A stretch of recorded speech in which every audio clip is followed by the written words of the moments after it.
بسم اللہ الرحمن الرحیم۔ اللہ تبارک و تعالیٰ کے نام سے شروع جو بڑا مہربان اور نہایت رحم کرنے والا ہے۔ دنیا کی تاریخ میں ایسے بہت سے انسان اور بادشاہ گزرے ہیں کہ جن کے پاس اتنی مال و دولت تھی کہ جس کا کوئی تصور بھی نہیں کر سکتا،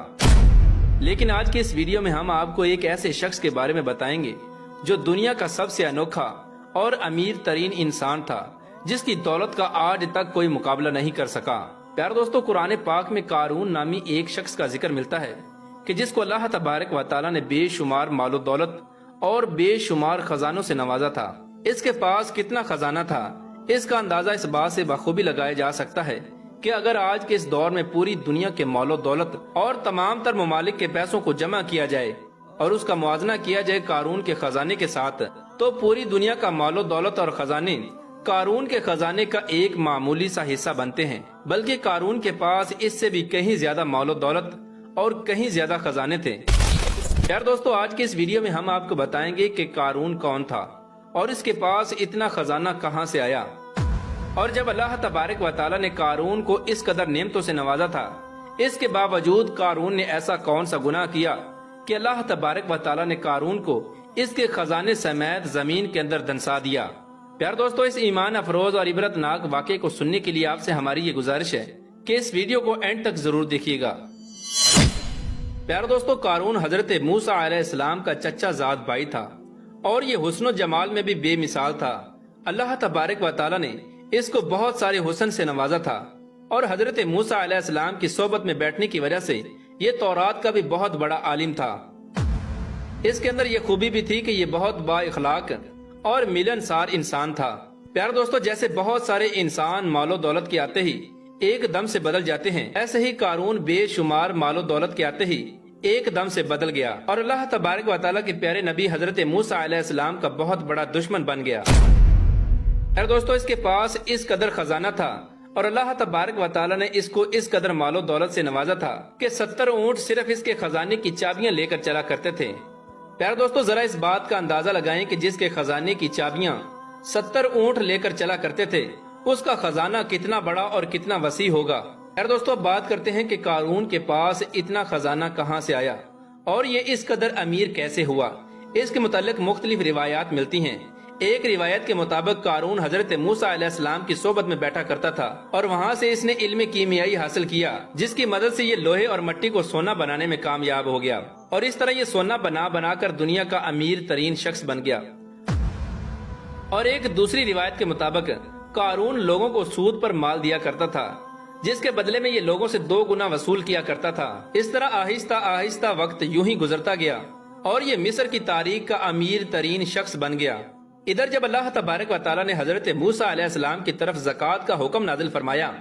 تو حضرت موسیٰ علیہ السلام نے قارون کو زکوٰۃ دینے کا کہا۔ پہلے تو قارون نے حضرت موسیٰ علیہ السلام کے سامنے اس بات کا عہد کر لیا کہ وہ اپنے مال کا 1000واں حصہ زکوٰۃ دیا کرے گا، لیکن جب قارون نے زکوٰۃ کا حساب لگایا تو یہ اس کے مال میں سے ایک بہت بڑی رقم بنتی تھی۔ یہ دیکھ کر قارون پر ایک دم سے لالچ اور کنجوسی کا بھوت سوار ہو گیا اور اس نے اللہ تبارک و تعالیٰ کا حکم ماننے سے انکار کر دیا، اور نہ صرف خود اس نے زکوٰۃ دینے سے انکار کیا بلکہ بنی اسرائیل کے لوگوں کو بھی بہکانے لگا اور حضرت موسیٰ علیہ السلام کے خلاف بھڑکانے لگا، اور بنی اسرائیل کے لوگوں کو یہ کہنے لگا کہ حضرت موسیٰ علیہ السلام زکوٰۃ کے نام پر تم لوگوں کے مال پر قبضہ کرنا چاہتے ہیں اور تمہارا مال ہتھیانا چاہتے ہیں۔ اس طرح اس بدبخت نے بنی اسرائیل کے لوگوں کو حضرت موسیٰ علیہ السلام کے خلاف بھڑکانا شروع کر دیا، یہاں تک کہ اس بدبخت نے حضرت موسیٰ علیہ السلام سے لوگوں کو دور کرنے کے لیے یہ چال بھی چلی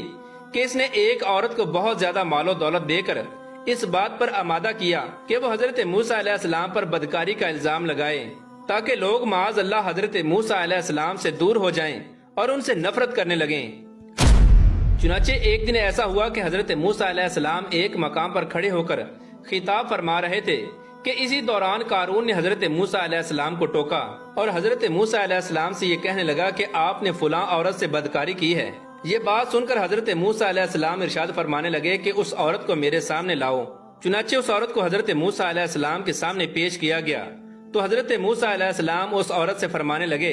کہ اے عورت، تجھے اس پاک ذات کی قسم کہ جس نے بنی اسرائیل والوں کو فرعون سے نجات عطا فرمائی اور سمندر میں سے بنی اسرائیل کے لیے 2 رستے نکالے، اور بنی اسرائیل والوں کو فرعون کے ظلم و ستم سے نجات عطا فرمائی۔ سچ سچ بتاؤ کہ ماجرا کیا ہے؟ حضرت موسیٰ علیہ السلام کی یہ بات سن کر وہ عورت حضرت موسیٰ علیہ السلام کے جلال کی وجہ سے کانپنے لگی، اور اس عورت نے بڑے مجمع میں قارون کے سامنے اس بات کا اقرار کیا اور حضرت موسیٰ علیہ السلام کی بارگاہ میں عرض کرنے لگی کہ اے اللہ تبارک و تعالیٰ کے نبی، قارون نے مجھے بہت زیادہ مال و دولت دے کر اس بات پر آمادہ کیا ہے کہ میں آپ پر زنا کی تہمت لگاؤں۔ اس عورت کی یہ بات سن کر حضرت موسیٰ علیہ السلام کی آنکھوں میں آنسو جاری ہو گئے، اور آپ علیہ السلام اللہ تبارک و تعالیٰ کی بارگاہ میں سجدہ شکر کے لیے گر گئے، اور حضرت موسیٰ علیہ السلام اللہ تبارک و تعالیٰ کی بارگاہ میں یہ دعا مانگنے لگے کہ یا رب العالمین قارون پر اپنا قہر و غضب نازل فرما۔ اس کے بعد حضرت موسیٰ علیہ السلام نے بڑے مجمع میں یہ اعلان کیا کہ بنی اسرائیل میں سے جو کوئی بھی قارون کا ساتھی ہے وہ قارون کے ساتھ ہو جائے، اور جو میرا ساتھی ہے وہ میرے ساتھ ہو جائے۔ چنانچہ اس وقت 2 افراد کے علاوہ باقی تمام لوگ حضرت موسیٰ علیہ السلام کے ساتھ ہو گئے۔ صرف 2 افراد ایسے تھے جو قارون کے ساتھ کھڑے رہے۔ اس کے بعد حضرت موسیٰ علیہ السلام نے زمین کو حکم دیا کہ اے زمین تو اس بدبخت کو پکڑ لے، تو اس وقت زمین نے اللہ تبارک و تعالیٰ کے حکم سے قارون کو گھٹنوں تک زمین کے اندر دنسا دیا۔ پھر حضرت موسیٰ علیہ السلام نے زمین کو دوبارہ یہی حکم ارشاد فرمایا، تو اس وقت قارون کمر تک زمین کے اندر دھنس گیا۔ یہ منظر دیکھ کر قارون حضرت موسیٰ علیہ السلام کے سامنے رونے لگا اور التجائیں کرنے لگا، اور حضرت موسیٰ علیہ السلام کو اپنی رشتہ داری کے واسطے دینے لگا، مگر حضرت موسیٰ علیہ السلام نے قارون کی طرف کوئی توجہ نہیں فرمائی، یہاں تک کہ اللہ تبارک و تعالیٰ نے قارون کو مکمل طور پر زمین کے اندر دنسا دیا۔ اس وقت وہ 2 آدمی جو قارون کے ساتھ کھڑے تھے وہ تمام لوگوں کے سامنے یہ کہنے لگے کہ حضرت موسیٰ علیہ السلام نے قارون کو زمین کے اندر اس لیے دنسایا ہے تاکہ حضرت موسیٰ علیہ السلام قارون کے خزانوں پر قبضہ کر سکیں اور قارون کے تمام مال و دولت کو اپنا بنا سکیں۔ ان کی یہ بات سن کر حضرت موسیٰ علیہ السلام نے اللہ تبارک و تعالیٰ کی بارگاہ میں پھر دعا کی، اور حضرت موسیٰ علیہ السلام اللہ تبارک و تعالیٰ کی بارگاہ میں یہ عرض کرنے لگے کہ یا رب العالمین قارون کا تمام خزانہ اور قارون کا مکان بھی زمین کے اندر دنسا دیا جائے۔ تو اللہ تبارک و تعالیٰ نے حضرت موسیٰ علیہ السلام کی یہ دعا بھی قبول فرمائی، اور قارون کا مکان اور قارون کے تمام تر خزانے زمین کے اندر دنسا دیے گئے۔ اس طرح قارون کا غرور و تکبر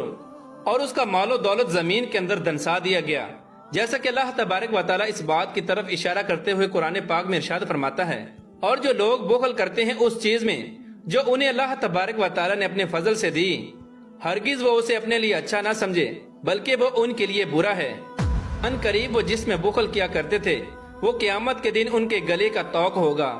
اور اللہ ہی زمین و آسمان کے خزانوں کا وارث ہے، اور اللہ تبارک و تعالیٰ ہر بات سے خبردار ہے۔